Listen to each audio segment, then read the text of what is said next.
series, which has been prepared in cooperation with the Rotman Institute of Philosophy and the Department of Philosophy of Western University. Before we start, I would like to read the territorial acknowledgement. We would like to acknowledge that we here in London, Ontario, are gathering on the traditional territory of the Anishinaabe, Haudenosaunee, Huron-Wendat, Atawandron, and Lenape indigenous peoples. This territory is covered by the Upper Canada Treaties, including Treaty 6, the London Township Treaty. We are grateful for the opportunity to meet here, and we thank all the generations of people who have taken care of this land for thousands of years. Our philosophy lecture series has an almost 20-year-long tradition, but this year we meet for the first time virtually. This year's topic is responsibilities to others. Today's program will follow 3 more sessions every Thursday at 7 p.m. All the information about upcoming programs you will find on the Rotman Institute and London Public Library websites. Today we are opening the series with the talk Evolution, Altruism and Selfishness. Our guest and speaker is Professor Samir Okasha from University of Bristol. Hello, Samir. Welcome, and thank you so much for participating in our series. Not at all. Thank you for inviting me. I would also like to add that if you're interested in the topic, we prepared some reading suggestions, which can be found on Rotman Institute of Philosophy website. One of them is a new book by Samir Okasha, Philosophy of Biology, a very short introduction. Also, if you would like to learn more about Upper Canada Treaties, a London Public Library holds materials, including copies of original maps. The chair of today's session and following discussion is Eric Desjardins. Eric is the Associate Director of the Rotman Institute of Philosophy and an Associate Professor in the Department of Philosophy of Western University. His research interests are in philosophy of biology, philosophy of science, and environmental philosophy. Thank you very much.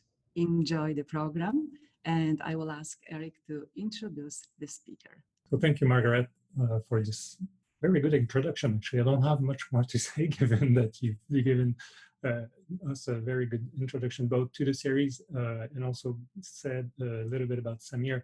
I can say a bit more. I mean, if you're here is because you had to register for the talk, and you had a chance to look at Samir's little biography.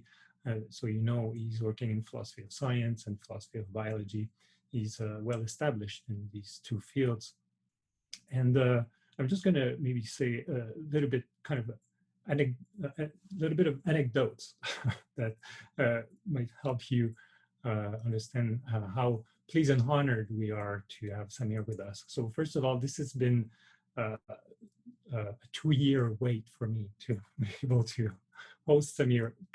Now we have to virtually host, but it took a little while to be able to find a good time for us. And finally, last year we had planned a talk and a visit for Samir in London, and then COVID happened, so we weren't able to host him.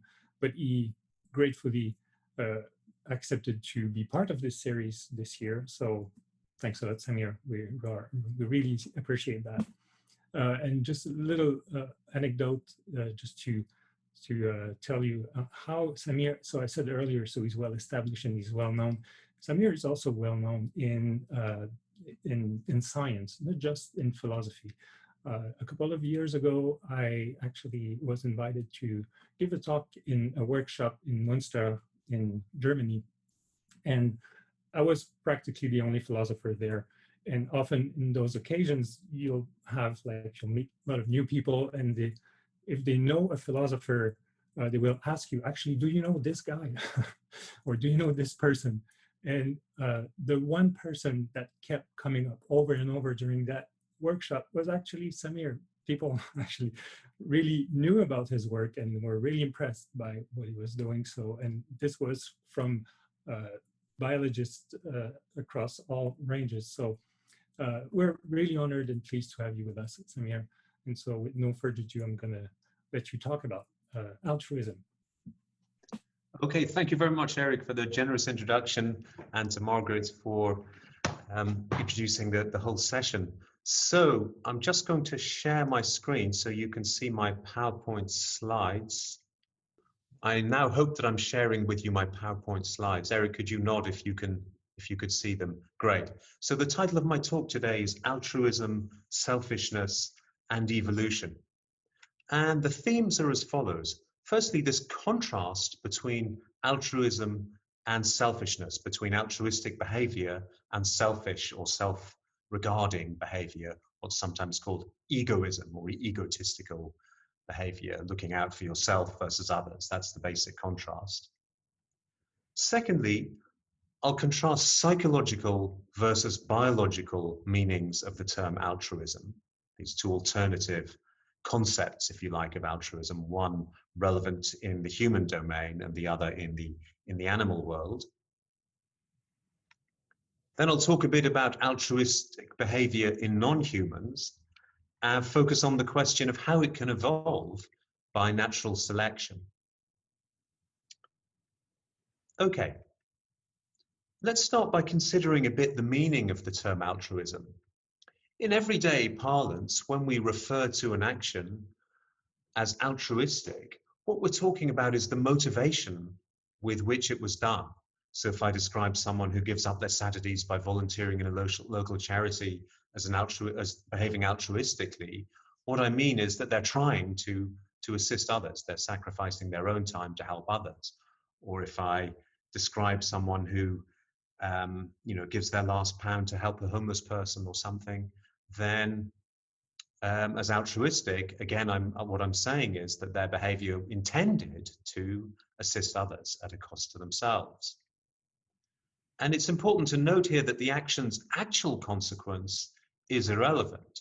So it's possible to behave altruistically even if, in fact, your action, for reasons that are beyond your control, turns out not to have a beneficial effect. What we're referring to when we characterize an action or a person as altruistic is the intention or the motivation with which the action is performed, not the consequences that the action results in. So it's possible to altruistically perform an action that unfortunately turns out to be detrimental to others, though obviously that isn't the usual case. The contrast with altruism is what's sometimes called egoism or psychological egoism or selfishness. So an altruistic action or behavior is one done with the intent of helping another, whereas a selfish or egoistical action is one done with the intent of helping oneself, irrespective of the consequences, if any, for other people. That's the basic and fairly familiar contrast. Now, at this point, I'd like to briefly consider a notorious and famous philosophical argument which questions whether altruism is really even possible, which argues that the doctrine of psychological egoism is almost conceptually or necessarily true. This is an argument that was hinted at by the 17th century philosopher Thomas Hobbes and then by Jeremy Bentham in Victorian 19th century England. And the argument suggests that even apparently altruistic actions are ultimately self-serving or egoistic. So the idea here is that even someone who appears to be behaving out of a genuine concern for others, ultimately they're trying to satisfy their own desires. And I think, sometimes that's indeed true. So it's not unknown for people who are concerned about their reputation or who want to look good in the eyes of their fellow humans to perform actions that appear to be motivated by a genuine desire to help others, whereas really they just care about how they look. So I think we're all familiar with that phenomenon. But what this philosophical line of argument suggests is that that's always true. That in fact altruism is impossible because every conscious, freely chosen action by anyone is ultimately serving their own purposes or their own ends. So according to this seductive line of argument, genuine altruism is impossible.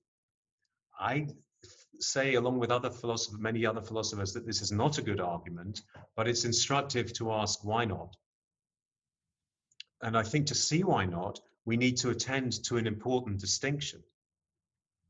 So the Oxford philosopher Bernard Williams distinguished between desiring the satisfaction of one's desires and desiring one's own satisfaction. And what Williams was getting at was that it's always true that when we choose an action or when we behave or do something, we're acting so as to fulfill the satisfaction of our own desires. So we always desire the satisfaction of one's own desires, whether you're Mother Teresa or Hitler, right?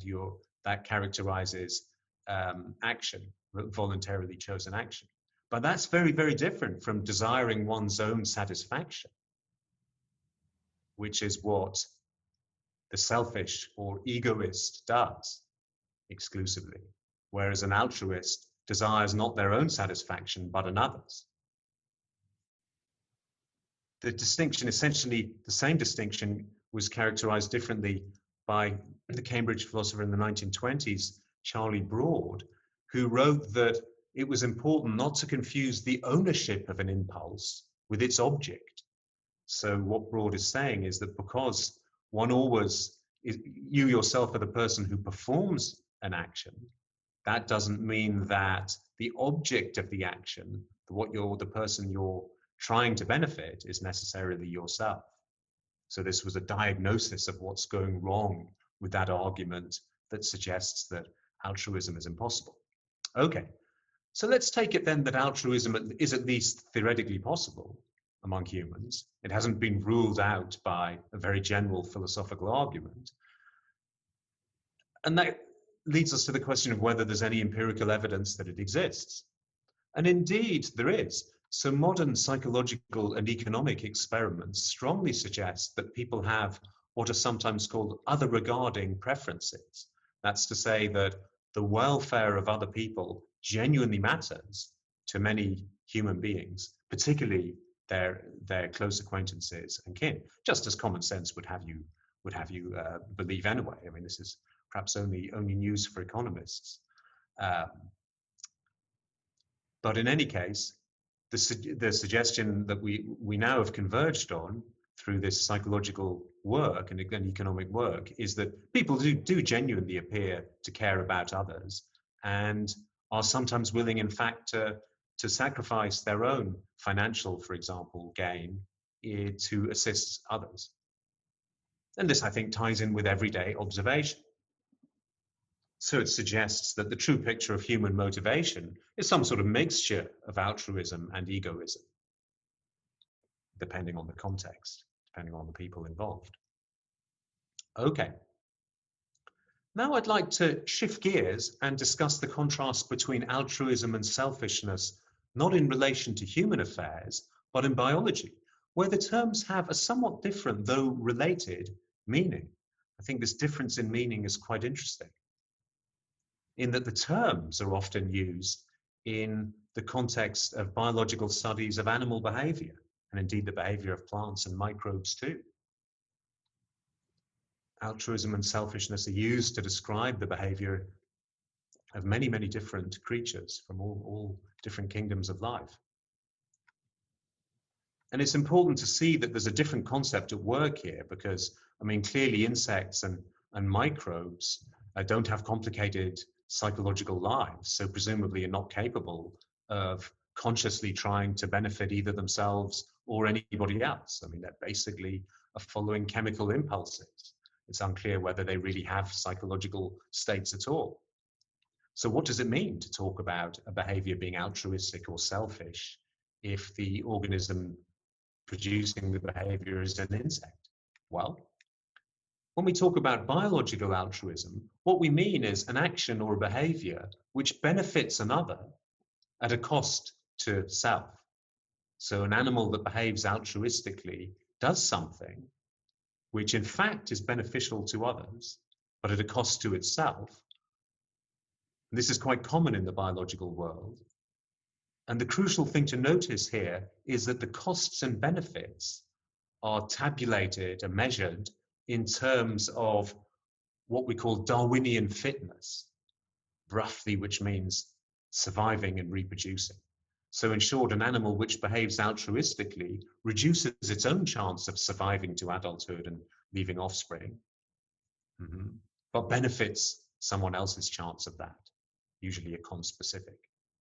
So notice here that when we define altruism this way, we're characterizing it in terms of the fitness consequences, if you like, of the action, not in terms of the psychological motivation that led to the action. So it's a contrast with the use of the term in the human vernacular and in the disciplines of psychology and economics where humans are concerned. And to give some examples of biological altruism, consider vampire bats. Now, they need regular blood. If they don't feed on any given night, they starve. And interestingly, they regularly regurgitate blood to feed others who failed to feed that night, so to prevent their starvation. And this appears to be an altruistic action. A bat that does that sacrifices some of its own energy reserves or food that evening in order to save one of its fellow bats from starvation. This is a honeybee colony. And honeybee colonies, as I'm sure many of you will know, are characterized by having a large number of sterile female workers who don't themselves reproduce, but devote all their lives to protecting the nest and assisting the queen's reproductive effort in various ways. This is an extreme of altruism in that these organisms have foregone the chance to leave any offspring themselves and instead work for the reproductive benefit of the queen. And the same is found in many other social insect species. In bacteria, we find something conceptually quite similar. So this is a species of Pseudomonas. And what these bacteria do is release chemicals called siderophores into the environment in response to a shortage of iron. When they release these chemicals, that frees up iron for bacterial metabolism, so enables them to feed, in effect. Now, the important thing to notice is that the production of these chemicals, these siderophores, is a public good in the sense that it benefits everybody, not just the individual bacterium who produces it. So it's costly to produce and benefits others. Again, appears altruistic. This is just released into the environment. And this then raises a puzzle, a famous puzzle in evolutionary biology. How can such behavior survive? I mean, surely natural selection should eliminate it. Surely the basic lesson from Darwin is that animals should evolve behaviors that benefit their own chances of surviving and reproducing, not those of others. And Darwin himself fully appreciated the puzzle here, as he put it, in relation to the study of altruistic behavior in proto-humans. Darwin wrote, "He who was ready to sacrifice his life rather than betray his comrades would often leave no offspring to inherit his noble nature." So what I now want to do is very quickly sketch the resolution of this puzzle, the basic resolution of this puzzle that modern evolutionary biology has converged on, and then to make a couple of philosophical comments about it. The resolution of the puzzle involves something that we call assortative interaction. And this occurs when an animal of a given type is more likely to interact with animals of that same type than with others. So, for example, if altruistically inclined organisms that we'll call altruists tend to interact with each other rather than with randomly chosen members of their population, in principle, altruism can evolve by natural selection. In short, the idea is that altruists don't direct their benefits onto random members of the population, but they preferentially assist each other. And this underlies what's sometimes called the principle of kin selection, which is another well-known explanation for how altruism can evolve among genetic relatives.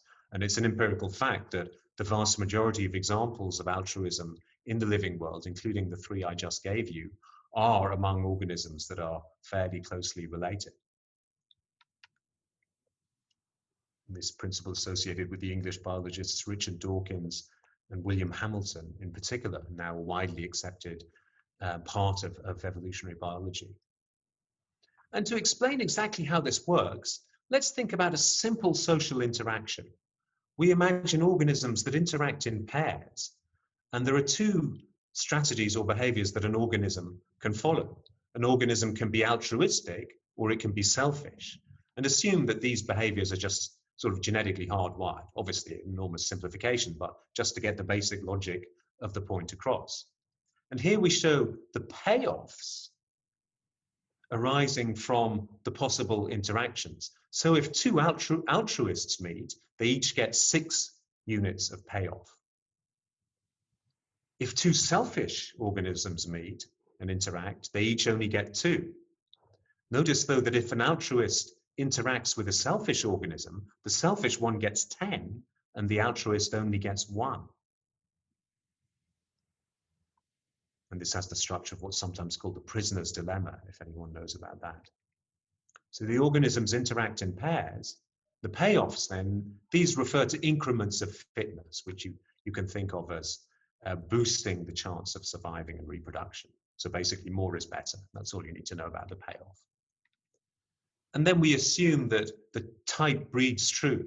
So we assume that altruists give rise to altruistic offspring and selfish organisms to selfish offspring. The reason we make that simplifying assumption is that it enables us to consider the evolutionary dynamics. And the crucial question we're interested in is, will natural selection favor the altruists or the selfish types? Now you might think, look, surely the selfish ones are an advantage. Why? Well, look only at the left-hand column in my matrix. That's what you get if you're paired with an altruist. Well, you get 6 if you yourself are altruistic, 10 if you're selfish, so selfish is better. And then look at the right-hand column. If you're paired with a selfish partner, you get 1 if you're altruistic or 2 if you're selfish. So it looks to be the case that whatever your partner does, whoever you're partnered with, you do better to be selfish. So surely selfishness should be at an evolutionary advantage. In fact, it's not quite so simple. What we want to just look at, what we want to address is, how will the population evolve? In short, we want to work out the evolutionary dynamics and determine the equilibrium point at which the population has ceased to evolve. So we're trying to answer the question, will altruism or selfishness spread in the population? So we can depict it like this. On the left-hand side, we look at the population at one time, composed of these 2 types. And on the right-hand side, at a later time. And we're interested in the change in the proportion of altruism from one time to another. And ultimately want to know what happens at equilibrium when the population has stopped evolving. Generally, one of the 2 types will have taken over the population. Which will be it? Which will be the winner? And the answer is that it crucially depends on the pairing rules by which the pairs of organisms that interact in the social interaction are chosen from the population. One possibility is that they're picked from the population at random. And if that's the case, then it turns out that selfishness will always evolve. However, if pairing is assortative, then it's possible for altruism to evolve. Pairing being assortative just means that altruists are more likely to be paired up with each other than under random pairing. So under assortative pairing, we'll see lots of AA pairs, lots of SS pairs, many fewer AS pairs. And with that pairing rule, it's possible for altruism to evolve because the benefit falls on other altruists. And to explain that a little bit more precisely, with random pairing, the probability of being paired with a selfish type is the same for both altruists and selfish types. And ditto for the probability of being paired with an altruistic partner. And this then implies that S is the superior or the fitter strategy, will be favored by natural selection. And so eventually S will spread to fixation or take over the whole population. And the evolutionary equilibrium is 100% selfish. So this is the scenario in which the nice guys get wiped out by natural selection, if you like. But the more positive, interesting case involves assortative pairing, where for whatever reason, the probability of having an altruistic partner is greater for altruists than for selfish types. And similarly for the probability of having a selfish partner. And then overall, the altruistic type may be fitter, and altruism may spread to fixation in the population.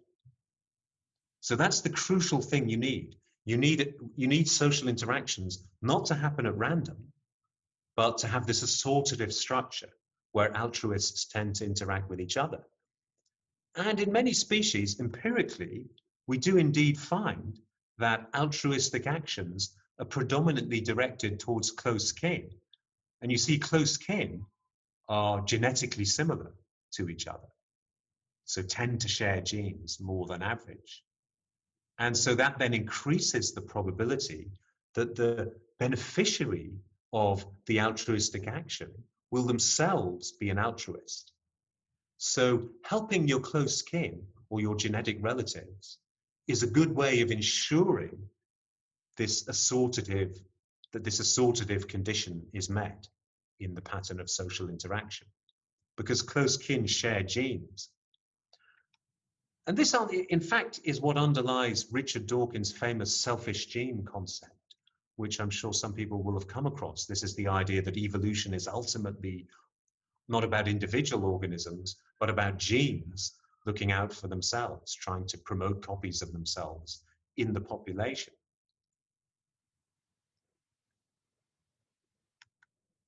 And indeed, it's tempting, and many people who followed Dawkins have fallen prey to this temptation, to argue that biological altruism, when it evolves via this mechanism that I've described of assortative interaction or animals helping their genetic relatives, which basically amounts to the same thing, doesn't constitute real altruism at all.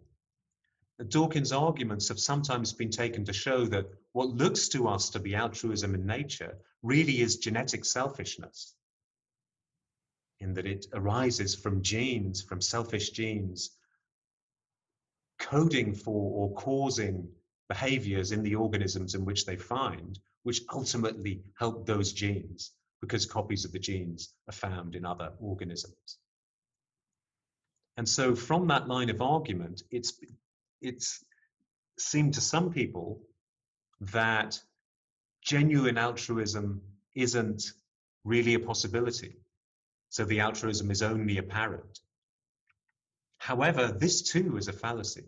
And I think it's interesting to notice that in some ways, it's the analog of that fallacy I talked about in relation to psychological altruism, of saying that real altruism is impossible.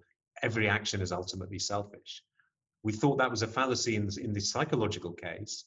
And in the biological case, the argument is equally fallacious, basically because it's tantamount to defining as selfish anything, whatever evolves.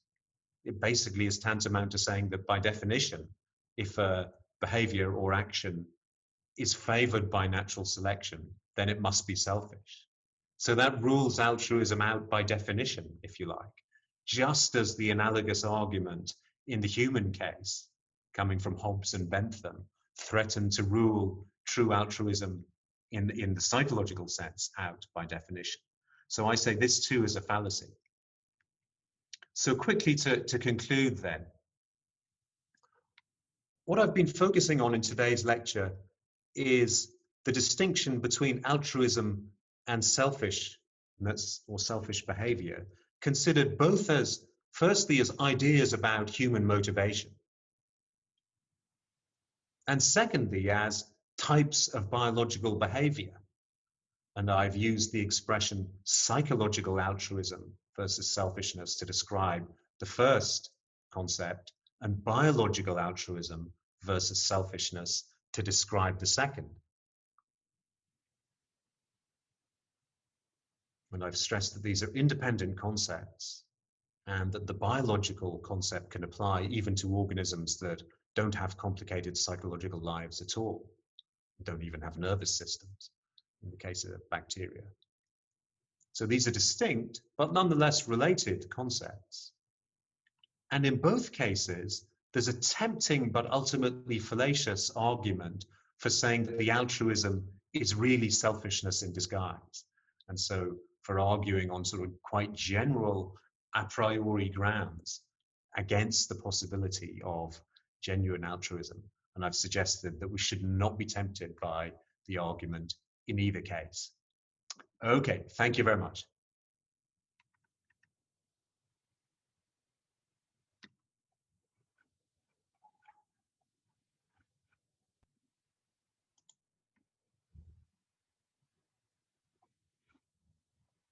Can't hear you, Eric. Oh, my mic was also mute. I had to unmute twice, sorry.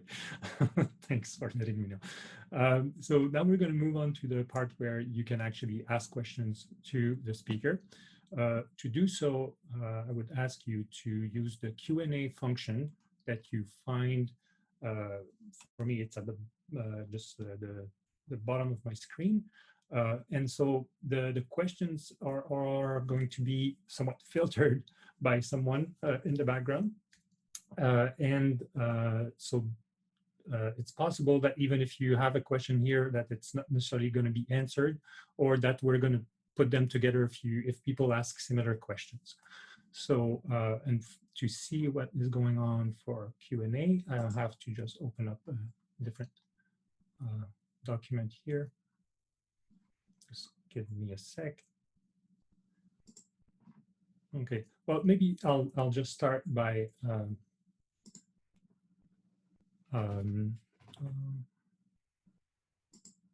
sorry, navigating two screens turned out to be a bit more challenging than I thought would be. Okay, so we have here a question from Peter, and he's asking, what about actions that quite clearly benefit both the actor and the object?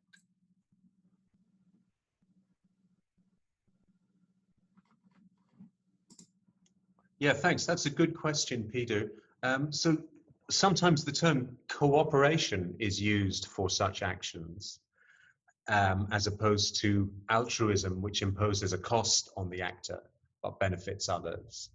And such behaviors are also fairly common. But they don't pose as great a problem for an evolutionist, in that it's easier for behaviors to evolve if they're beneficial both to self and to others than if they're costly to self but beneficial to others. So we should commonly find, and I think we do find in nature and in human affairs, behaviors that are beneficial to self and to others. But the tricky case is to understand are the ones that are costly for self and beneficial for others. So you're right that that's an important category about which I haven't said anything in this talk. But the reason for that is that it doesn't pose as difficult a question for the theory of evolution by natural selection.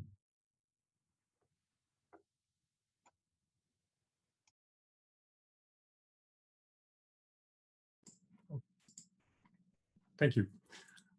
Okay, so a question now from Monica. So the question here is, but why should we not be tempted to consider biological altruism as technically selfish? So since the genes themselves are acting to their own benefit. So I guess it's a clarification question about why there might be a fallacy here, really, in the selfish gene argument. Good. I mean, it's not that there's a problem with the selfish gene concept. Indeed, I think, although it's controversial, I'm one of the people who thinks that it's actually an extremely invaluable concept for understanding a whole host of biological phenomena, including social behaviors. But what I would want to caution against is the idea that it's sensible to say that all actions that are biologically altruistic are really selfish in disguise. And the reason for that is that it's basically tantamount to saying that whatever evolves by natural selection is by definition selfish. Because if one insists on using the term altruism in that way, then the evolution of altruism just becomes a contradiction in terms. Which I think is not true to the history of the debate, nor is it useful really for arriving at a sort of coherent taxonomy of animal behaviors. So I would be inclined to say that the honeybee, for example, sterile honeybee worker that forgoes its own reproductive opportunities to help the queen, genuinely is an altruist. Now, certainly it's absolutely true that the honeybee's behavior is encoded for by a genotype, which is also shared with the queen. So that's how the behavior evolved. So indirectly, the honeybee is the gene encoding the honeybee's behavior is furthering its own genetic interests in a sense. But that's simply to say that it evolved by natural selection. So if we say on that ground that the behavior is really selfish, what we're doing then is signaling our intention to regard the expression, the evolution of altruism, as denoting a logical impossibility, which I think we should resist. And so I think a more coherent taxonomy is to retain the use of altruism and selfishness as biological descriptors in relation to whole organism behaviors with costs and benefits, and regard the use of the term selfish in the expression the selfish gene as in fact having a meaning that's not especially closely related to the meaning of the term as when we say that the honeybee behaves altruistically rather than selfishly. But it's a very good question and raises deep issues. Yeah. So thank you. So our next question here is from Maria, who's that's a tough question actually, Maria. I'm going to try to make justice to your question. She's asking about potential relationship between altruistic behavior and so given that if altruistic behaviors evolve through kin selection, is there some kind of implications in terms of racism or things like that? So I know your talk was more about biological altruism. Now I assume that Maria takes the discussion more toward human altruism and whether there might be a connection here between altruistic behaviors coming up due to kin selection and racism. Good. It's an interesting question and leads us into delicate and politically sensitive issues, of course. I'll say a couple of things. I mean, one is that, although I think it's certainly reasonable to think that human behavior, humans are a type of animal, and at a very broad level of description, our behavior is certainly comparable with that of other primates, particularly. At a very high level of description, you can think of human behavior and chimpanzee behavior as, on a par in that we all have, like chimps, we have to survive, reproduce, find mates, interact in social groups, and so on. But of course, human behavior isn't genetically caused the way that a lot of animal behavior is under fairly direct genetic control. Human behavior is obviously dependent on culture and learning and environmental factors. And so a whole variety of factors that are sort of additional to genes, if you like. So we shouldn't overestimate the extent of the direct genetic influences on human behavior. I mean, genetics do influence human behavior, but at some remove, if you like, and there's a huge modulation by cultural and environmental factors too, and the crucial and the important factor of learning as well.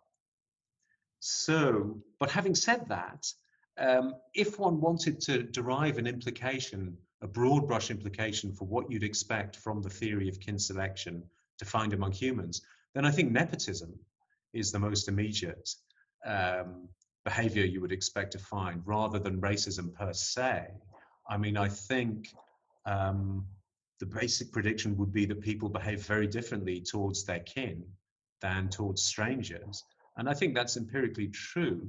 I mean, just reflect on the fact that across many different human cultures, people typically give a lot of financial assistance and resources to close genetic relatives and almost none to anyone else, you know, with very few exceptions. That's a broadly true generalization about human behavior in many cultural settings.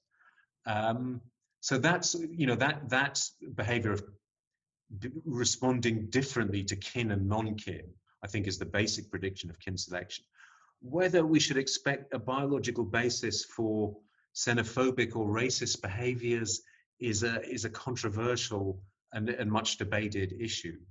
I mean, some people argue that yes, we should, that, you know, in-group out, the in-group out-group mentality that sociologists have documented in humans, our tendency to try and treat people, you know, who are in our groups in various different senses of the term group differently to ones who are without them, may have an evolutionary basis. But I think that it's fair to say once we go down that route, we're in the field of sort of speculation rather than really hard science.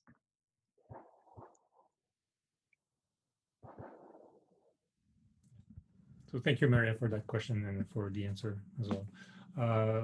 So the next question we have is from Rick, who would like a little bit of a reiteration or a clarification about the dismissal of Hobbes' argument. So, and he says, I thought it was a bit quick, but he's apologizing. Maybe he wasn't paying attention. So if you could explain again how you proceeded in dismissing Hobbes' argument. Yeah, thanks, Rick. I mean, it was a bit quick. It was just one line on a PowerPoint slide. You're right. So, I mean, basically, what I was suggesting was that the idea that someone who behaves altruistically in the psychological sense, that's in the human context, is really looking out for their own interests is a bit too quick, because it ignores a crucial distinction. And the distinction is between acting in a way that will satisfy your own desires, whatever they may be, and acting in a way that will further your satisfaction, as in your happiness. And it's the latter thing that is the selfish or egoistical behavior. So another way to put the point is to say that, look, I mean, if Hobbes was right, then how would we make the distinction between someone who, you know, works gives up their Saturday to work in the local charity shop because they really want to help people in need, and someone who does that because they consciously think to themselves, ooh, this will get me a good reputation in my community, and then I'll be able to exploit people once they trust me. I mean, I say there's a genuine difference between two such individuals. One is praiseworthy, one is, you know, morally despicable, if you like. And if both of them are just really trying to satisfy their own desires, then how do we characterize the very real difference between them? I think the danger of Hobbes's view is that it leads us to ignore that distinction by falsely assimilating the one case to the other. I hope that's something of a clarification. Thank you. It helped me in a way. So our next question here from Scott says, thank you for a wonderful talk. And can you comment on the distinction, if any, between biological altruism directed to kin and those forms directed to non-kin, And he says like an example of that would be delayed reciprocity. Sorry, reciprocity. Right. So you want me to repeat that? I made a mess Yeah, of it. no, good. It's a good question. So, I mean, I would say that delayed reciprocity, so that refers to situations when an animal or organism will altruistically help another in the expectation of return benefits in the future. And that does exist, but it's relatively rare in the non-human world because it requires, quite advanced cognitive abilities. You have to be able to keep track of who's helped you if you're going to return the benefits in the future. So to assist people who've helped you. However, in any case, in answer to your question, I would say that a case of delayed reciprocity isn't really altruism at all. So that's a case where I would say it's selfishness in disguise, if you like, and is not correctly characterized as altruistic. In that certainly if you behave altruistically towards another in the expectation of return benefit, then in the short run, you pay a cost, but you gain in the future. And so if such a behavior evolves by natural selection, that's because it's directly beneficial to the organism themselves. So it doesn't actually meet the definition of biological altruism as I was intending the term, but there has in fact been some debate and confusion on that very point in the literature. So it's a good point. The final thing I'll say on the contrast between altruism as directed towards kin and non-kin is that the latter is really quite rare. And indeed, there are not, to my best of my knowledge, any very clear examples of that at all.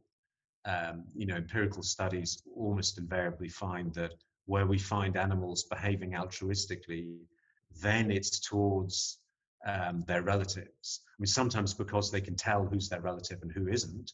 Mammals can often do that with their sense of smell. And other times just because they are sort of genetically programmed to behave altruistically towards those around them. And in species with so-called limited dispersal, those around you will typically be your kin.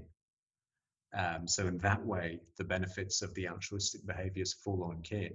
But cases where animals behave altruistically towards members of other species, for example, are, to my knowledge, vanishingly rare or even perhaps non-existent in biology. You always have to be careful of saying non-existent because biology the biological world is complex and people will always come up with some arcane example if you say that. Yeah. Okay, thanks. Would you say that conclusion applies to us as well? Or that would be unique in this regard, that we might actually have genuine altruistic behavior toward other species? Yeah, I mean, I think that may be true. I mean, in that we seem to, care about animals quite a lot, and plants and each other who are not kin. I mean, it may be that humans are the only species where people do routinely engage in altruistic behaviors towards non-kin, although we have to be careful there to ask whether we're using the term in the biological or the psychological sense. You see, in human conduct, there's always this ambiguity, which do you mean? Whereas in the animal case, it's safe to say we're always talking about the biological concept. But I would broadly agree with Eric's suggestion. Yeah, I mean, that humans do genuinely seem to, want to alleviate at least sometimes the suffering of others, irrespective of considerations of genetic relatedness or anything like that. So happily, not all of human behavior is nepotistic. Although I still think that we're disposed towards it, nepotism quite often. Yeah. Sadly. I agree here. So our next question here so it's a kind of combination of questions from Tracy, and it's related to a question that Dan and Vonika also asked. And so what I have here is, if the outcome is altruistic, does it matter whether the action is actually altruistic from either the motivational or biological perspective? Right, good. Okay. Well, I mean, I would say if the outcome is beneficial, then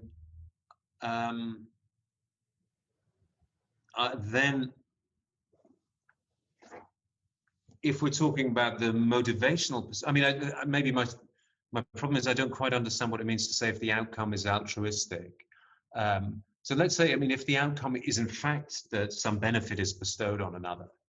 Now, in the psychological sense of the term, I say that that only counts as altruistic if it was done with the right intention, right? Doing something that by chance, assists another, right?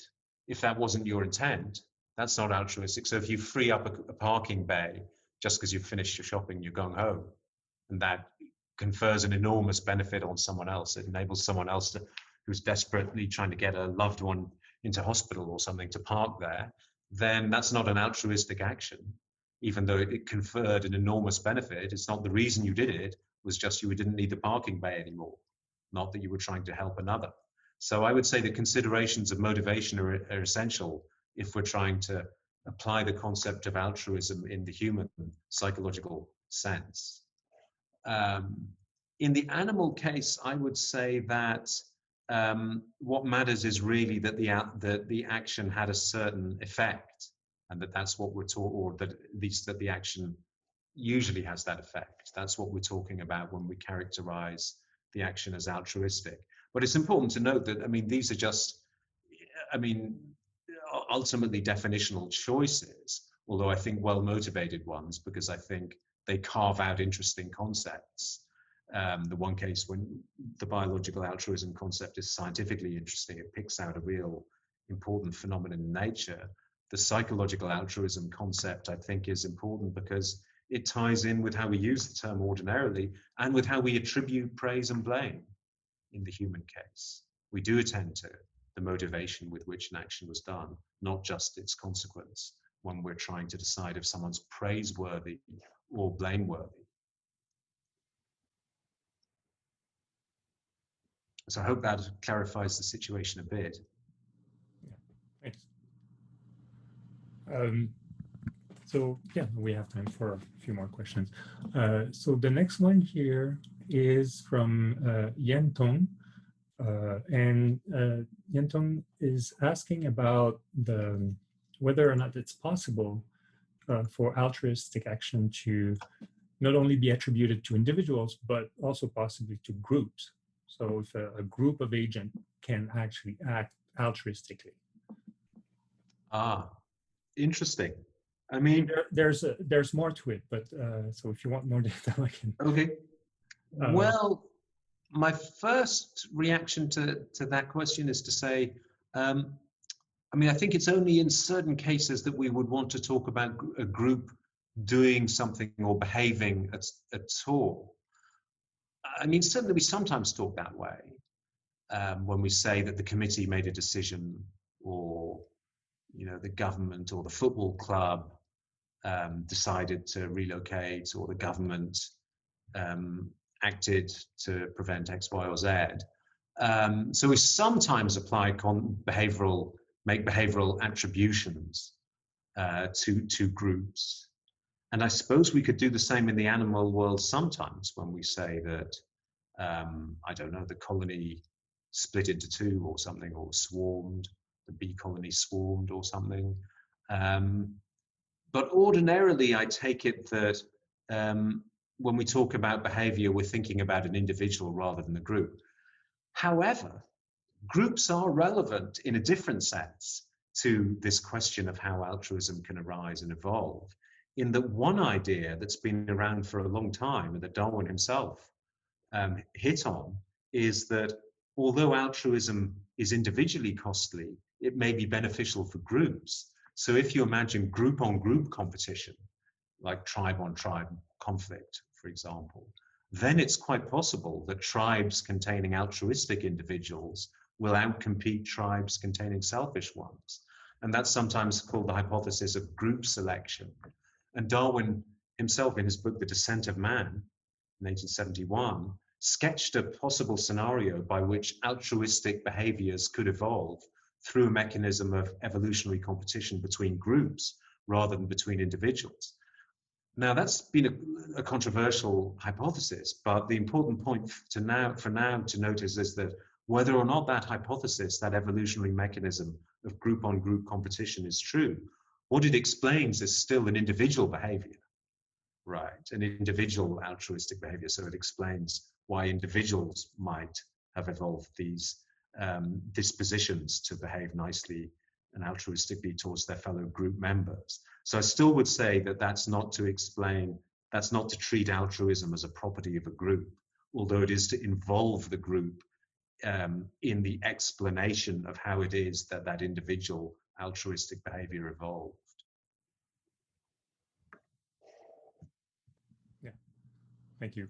And I'd like maybe to follow up. So I didn't give you all the detail here that Yin Tong wrote in this question, or in her question, sorry, I don't know. But the part of the question was also suggesting that perhaps we can consider bee communities as a group agent. And so I know that you did research and write a bit about agency.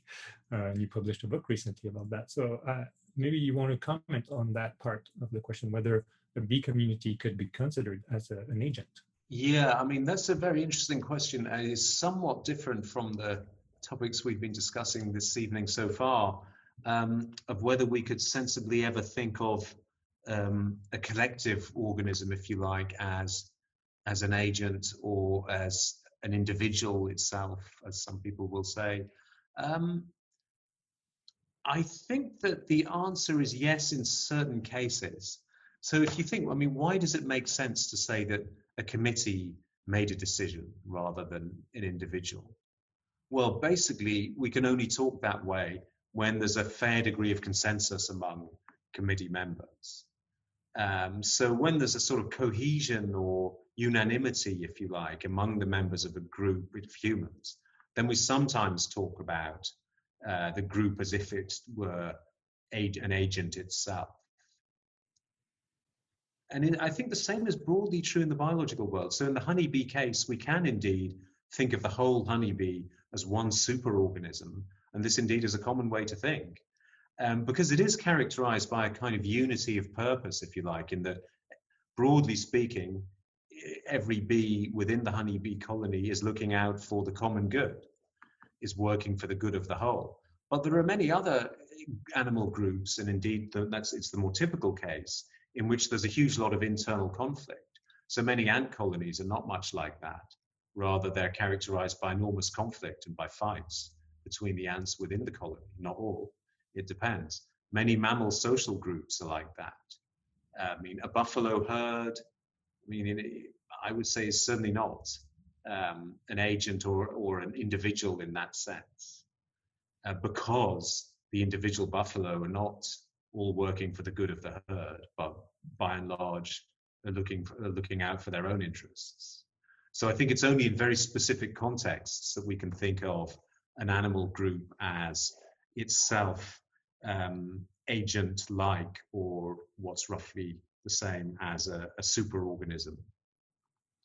But this is a large and complex area of investigation. It's a very, very nice question.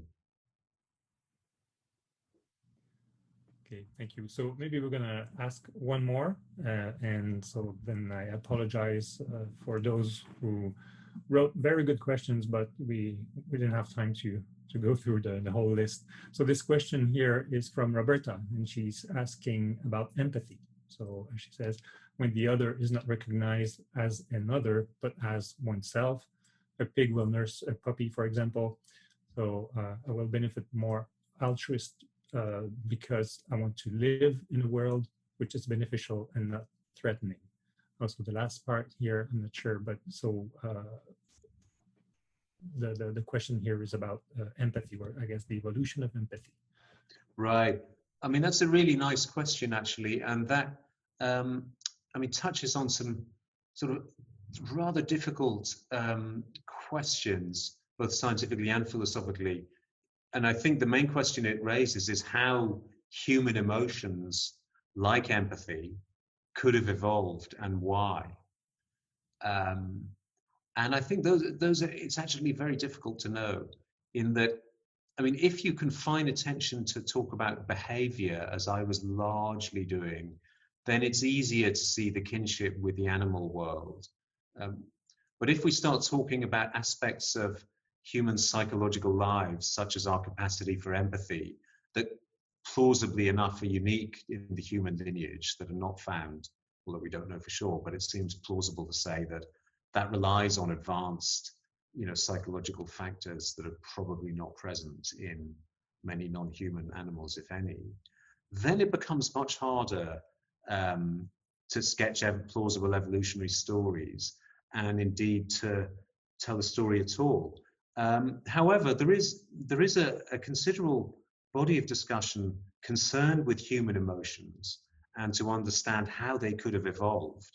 And part of the motivation for the belief that they did evolve is that many human emotions are cross-culturally universal, and their attendant facial expressions are as well, like anger and sadness and embarrassment, things like that, have attendant facial expressions that are cross-culturally universal.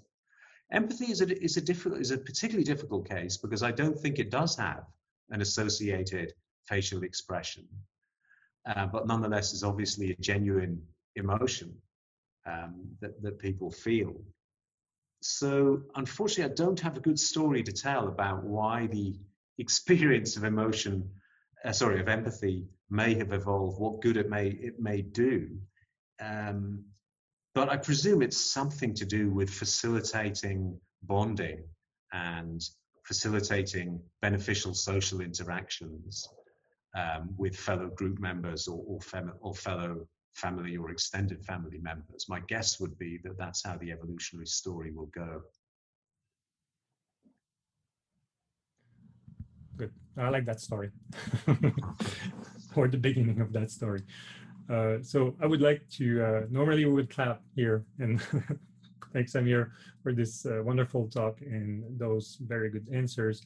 Thank you everyone as well for those questions. We really appreciate. So I think that was a great event. And simply would like to remind you as well that there are 3 other talks coming up. So the next ones are going to be on Thursdays, but they're going to be evening instead of middle of the day. So our guests are going to are from Canada this time. So timing was a bit easier. You will find the detail of who they are and their topics if you go on the website of the Rotman Institute and you look at the events page. So you're going to have all the information there, and you're going to be able to register to have the link then to join the webinar. So again, thank you all. And that's it for this session. Thank you very much. Thanks for your participation, everyone, and bye for now.